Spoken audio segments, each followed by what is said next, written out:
नमस्कार विद्यार्थी आणि पालक मित्रांनो, मी किशोर कारसेकर स्टुडंट्स हेल्पलाईन सेंटर मध्ये आपलं सर्वांचं स्वागत आहे. तर आजच्या या व्हिडिओमध्ये आपण संपूर्ण इंजिनिअरिंग प्रवेश प्रक्रिया कशा पद्धतीनं चालते आणि या प्रवेश प्रक्रियेमध्ये प्रामुख्याने विद्यार्थ्याला कुठल्या महत्वाच्या अशा गोष्टी आहेत की जे आपल्याला फॉलो करायचे आहेत याबद्दल आपण इन डिटेल इन्फॉर्मेशन घेणार आहोत. पाहिलं असता ऑलरेडी आपला जेई मेन सेशन 1 सेशन 2 याचा रिझल्ट डिक्लेअर झाला आहे. याचे पर्सेंटेज आपल्याला समजलेत आणि कालच्या डेटमध्ये आपला जोही सीईटीची आन्सर की आहे ती आन्सर की सुद्धा आपल्याला अवेलेबल झाली आहे. आणि या दोन्हीच्या अनुषंगाने विद्यार्थ्यांनी जे आपले मार्क्स येत आहेत सीईटीचे या मार्क्स अनुसार पर्सेंटेज सुद्धा काढले आहेत. ज्या विद्यार्थ्यांना पर्सेंटेजची आयडिया आली नाही किंवा कसे काढायचे हे माहित नाही, आपण लास्ट व्हिडिओमध्ये याची इन डिटेल इन्फॉर्मेशन दिली आहे. ते पण आपण जाऊन चेक करू शकतात.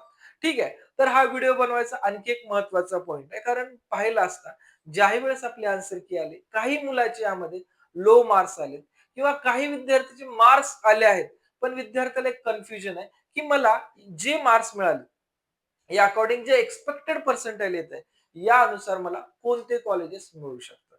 अशी एक नाही बरेच क्वेश्चन विद्यार्थ्यांना पडले आहेत. तर महत्वाची एक या ठिकाणी गोष्ट क्लिअर करायची आहे. जरी आपल्याला खूप चांगले मार्क पडले असतील तर हे खूप चांगली गोष्ट आहे.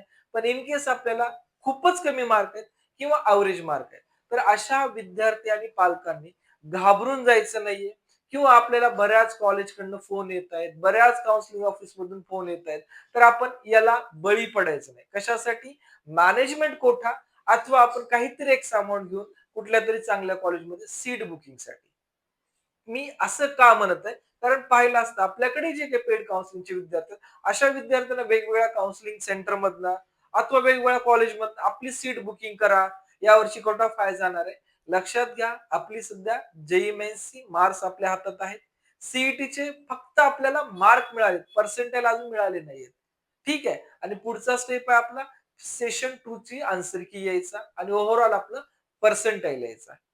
तर सध्याला लक्षात घ्या, जसंही आपल्याला जेईई मेन्स मध्ये दोन्ही सेशनचा विचार केला असता, ज्या सेशन मध्ये सर्वात जास्त मार्क आहेत ते कन्सिडर केले. सेम ॲज एमएसटी सीईटी मध्ये सुद्धा जे आपल्याला दोन सेशन मध्ये मार्क्स पडणार आहेत यापैकी जे हायर मार्क्स असणार आहेत तेच आपले कन्सिडर केले जाणार आहेत. त्यामुळे विद्यार्थ्यांनी जास्त पॅनिक व्हायची आवश्यकता नाहीये. आपण या ठिकाणी शांततेत आणि योग्य ते डिसिजन घ्यायचं आहे. कोणाच्या कॉलमुळं किंवा कुठल्या कॉलेजच्या कॉलमुळं आपल्याला या ठिकाणी बिलकुल पॅनिक होऊन कुठेतरी आपल्याला पैसे गुंतवायची गरज नाही. ठीक आहे. कारण आपल्या महाराष्ट्रामध्ये एवढे जास्त इंजिनिअरिंग कॉलेजेस आहेत. आपल्याला किती जरी लो मार्क्स मिळाले तर ऍडमिशन कन्फर्म मिळणार आहे. एक जरी मार्क पडला असेल एखाद्या विद्यार्थ्याला तर त्याचं ऍडमिशन मी करून द्यायची गॅरंटी घेतो. बरोबर आहे. तर हे महत्वाचं पॉइंट आहे. त्यामुळे घाबरून जाऊ नका. जेही असेल आपण one by one step by step प्रत्येक गोष्टीमध्ये मी तुम्हाला इन्फॉर्मेशन देत चालणार आहे. मेनली ज्याही विद्यार्थ्यांना आपल्याकडं पेड काउन्सिलिंग लक्षात घ्या, आपल्याकडं पेड काउन्सिलिंग आपण 2013 पासून या काउन्सिलिंग प्रोसेसमध्ये बऱ्याच विद्यार्थी पालकांचे आपण खूप चांगल्या कॉलेजला ऍडमिशन करून दिले. त्यामध्ये आपला बाय मेरिट असेल, बाय मॅनेजमेंट असेल अथवा आपल्याला डीम्ड युनिव्हर्सिटी या कुठल्याही कोर्सला ऍडमिशन घ्यायचं असेल तर आम्ही 100% त्यामध्ये आपल्याला हेल्प करतो. ज्या विद्यार्थ्यांना ओन्ली आयआयटी, एनआयटी आणि इंजिनिअरिंग काउन्सिलिंग अपडेट्स हवे असतील तर आपल्या या ठिकाणी नाममात्र या ठिकाणी शुल्क आहे ते आपल्या प्रवेश प्रक्रियेच्या सुरुवातीपासून शेवटच्या डेट पर्यंत पूर्ण आपल्याला या ठिकाणी मिळणार आहे. याची पीडीएफ कॉपी मी लिंक मध्ये या ठिकाणी देणारच आहे. ते आपण जाऊन इन डिटेल पाहू शकता. ज्यांना आपल्याकडनं आयडियल ऑप्शन फॉर्म लिस्ट आपल्या ऑफिसची हँडबुक पाहिजे असेल तर असे विद्यार्थी 3000 रुपये देऊन जॉईन होऊ शकतात. आणि ज्या विद्यार्थ्यांना आपली पर्सनल काउन्सिलिंग जॉईन करायची याची 8000 रुपये फीस आहे.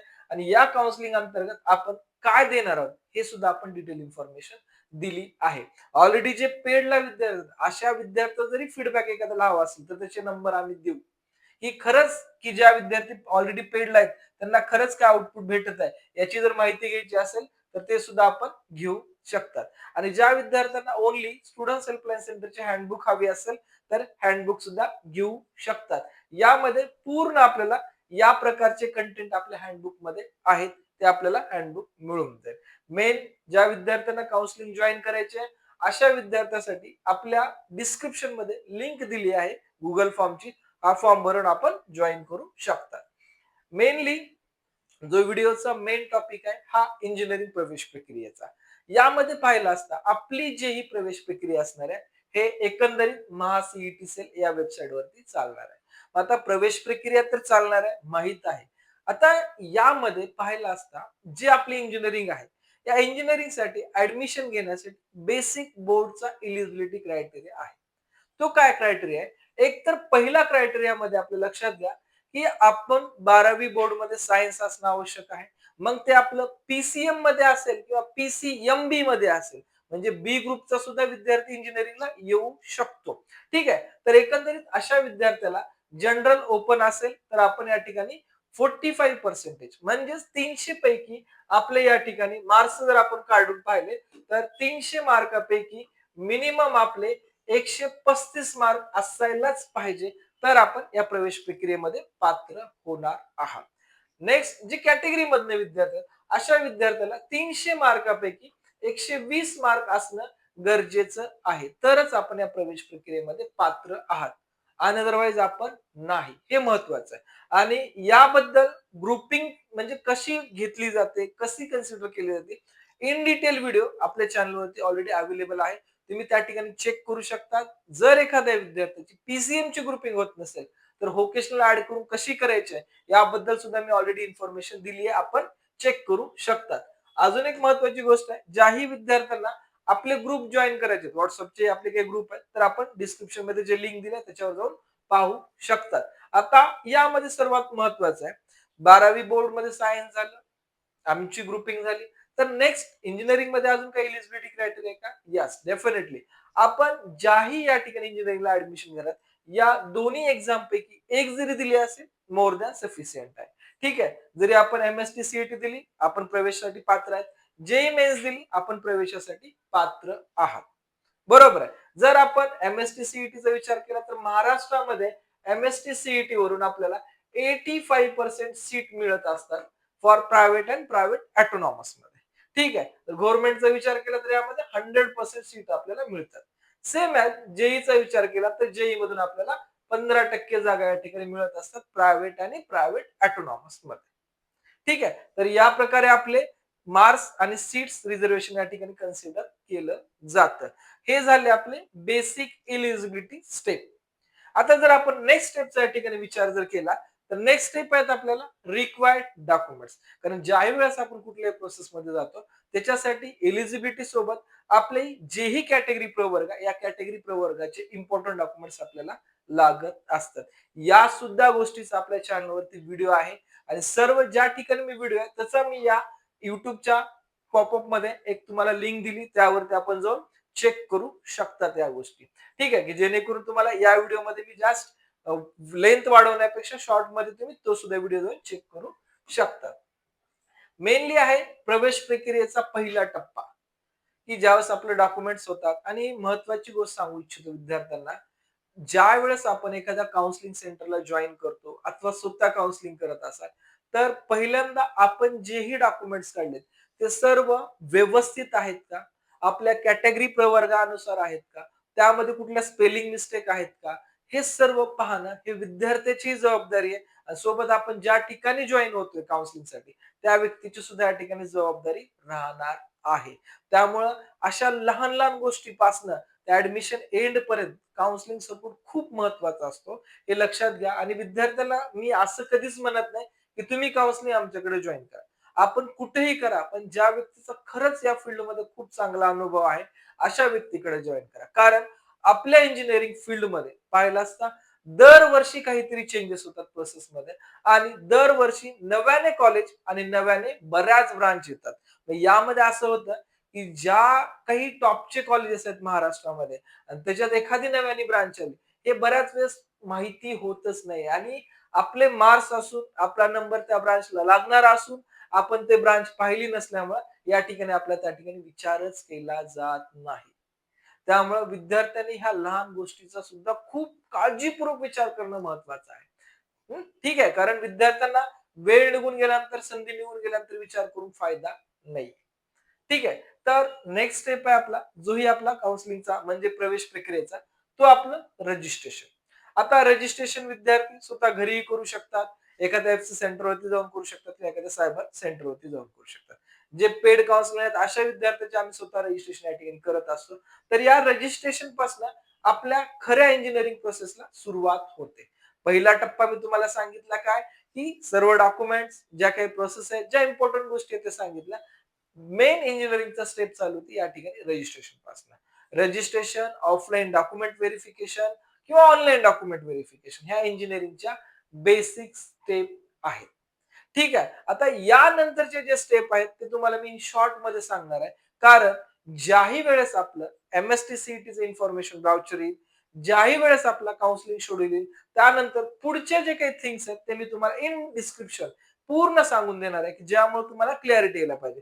आज का सांगत नाही? कारण आज जर सांगितलं तुमचं कन्फ्युजन जास्त वाढेल याच्यासाठी. ठीक आहे. तर आपलं या ठिकाणी रजिस्ट्रेशन केल्यानंतर पुढची जी स्टेप आहे ऑनलाईन किंवा ऑफलाईन डॉक्युमेंट व्हेरिफिकेशन करणे. आणि महत्वाची यामध्ये गोष्ट आहे, जोपर्यंत आपलं डॉक्युमेंट व्हेरिफिकेशन होत नाही, तोपर्यंत आपण या प्रोसेसमध्ये आलात असं कन्सिडर करू नका. बऱ्याच वेळेस आम्ही पाहतो विद्यार्थी ऑनलाईन व्हेरिफिकेशनला टाकतात आणि इन केस त्यामध्ये काही स्क्रुटिनी जनरेट होते, ते स्क्रुटिनी सॉल्व्हच करत नाहीत. जाग येते प्रोव्हिजनलच्या वेळेस. ठीक आहे. तर आपण अशा चुका करायच्या सुद्धा नाहीयेत. त्यामुळं काउन्सिलिंग मधला किंवा आपली जी इंजिनिअरिंग काउन्सिलिंग आहे याच्यामधला सीईटी सेलचा शेड्यूल आणि आपले लॉग इन आयडी पासवर्ड ज्यावेळेस क्रिएट होतात त्यावेळेस आपल्या लॉग इन वरती वेळोवेळी जाऊन आपल्यावरती काही डिस्क्रिप्शनशी आहे का किंवा आपलं व्हेरिफिकेशन सक्सेसफुली येईपर्यंत आपल्याला कंटिन्यू पाहणं गरजेचं असणार आहे. ठीक आहे. त्यानंतर जी आपली प्रोसेस आहे provisional merit list, final merit list म्हणजे एक प्रकारे मी तुम्हाला स्टेप सांगेन प्रवेश प्रक्रियेमध्ये. प्रोव्हिजनल मेरिट लिस्ट असेल, आपली फायनल मेरिट लिस्ट असेल, त्यानंतर आपला यानंतर आपलं काय सीईटीचं जे काही पर्सेंटाईल आहे यानुसार आपली जी प्रोव्हिजनल लिस्ट येते त्याबद्दल माहिती मिळून जाईल. आणि महत्वाची गोष्ट आहे या प्रोसेसमध्ये इंजिनिअरिंग मध्ये आणखीही होम युनिव्हर्सिटी, अदर युनिव्हर्सिटी हा सुद्धा क्रायटेरिया आहे. हे सुद्धा लक्षात असणं गरजेचं आहे विद्यार्थ्यासाठी. या पूर्ण प्रोव्हिजनल आणि फायनल मेरिट लिस्ट झाल्यानंतर आपली नेक्स्ट स्टेप असती ते असती सीट मॅट्रिक्सची. म्हणजेच मगाशी जसं सांगितल्याप्रमाणे की यावर्षी नंबर ऑफ कॉलेजमध्ये काही वाढ झाली आहे का? किंवा जे ऑलरेडी एक्झिस्टिंग कॉलेजेस याच्यामधून कुठल्या ब्रांचेस कमी केल्या आहेत का? किंवा जे ऑलरेडी एक्झिस्टिंग टॉप कॉलेज आहेत यामध्ये कुठली नव्याने ब्रांच आली आहे का? हे सर्व इन्फॉर्मेशन आपल्याला जे मिळते ते आपल्याला सीट मॅट्रिक्स मध्ये आपल्याला या ठिकाणी मिळत असते. आणि सीट मॅट्रिक्स आल्यानंतर विद्यार्थी पालकांनी तो खूप काळजीपूर्वक या ठिकाणी पाहायचा आहे. कारण या सीट मॅट्रिक्स अकॉर्डिंगच आपल्याला पूर्ण प्रोसेस मधल्या सीट बद्दल माहिती मिळते. आणि याच मध्ये आपल्याला कॅटेगरी अनुसार त्या कॉलेजमध्ये किती जागा आहेत हे सुद्धा आपल्याला या ठिकाणी माहिती होत असतं. तर त्यामुळं पहिल्यांदा सीट मॅट्रिक्स पाहणं खूप जास्त महत्वाचं असणार आहे. तर हे ज्यावेळेस सर्व प्रोव्हिजनल, फायनल, सीट मॅट्रिक्स होईल, नंतर आपली कॅप राउंड प्रोसेसला सुरुवात होते. एकंदरीत लास्ट इयरला 4 कॅप राउंड झाले. यावर्षी किती होतील हे सुद्धा मी नवीन तुम्हाला अपडेटेड इन्फॉर्मेशन मध्ये माहिती देईल. शक्यतो 4च कॅप राउंड होण्याची शक्यता याही वर्षी असणार आहे. ठीक आहे. आतापर्यंत मी जेही तुम्हाला शॉर्ट मध्ये पॉइंट सांगितले, या प्रत्येक पॉइंटला मी पुढील सेशन मध्ये डिस्क्राईब करणार आहे. कारण आपल्याला प्रत्येक गोष्ट म्हणजे एक्झॅक्टली प्रोव्हिजनल काय आहे, फायनल काय आहे, टी-एफ-डब्ल्यू-एस काय आहे, त्यानंतर सीट मॅट्रिक्स कसा पाहायचा, अशी एक ना एक गोष्ट मी तुम्हाला या ठिकाणी सांगणार आहे, की जेणेकरून तुम्हाला प्रवेश प्रक्रियेच्या सुरुवातीपासून end of the admission day कुठल्याच प्रोसेसमध्ये अडचण येता कामा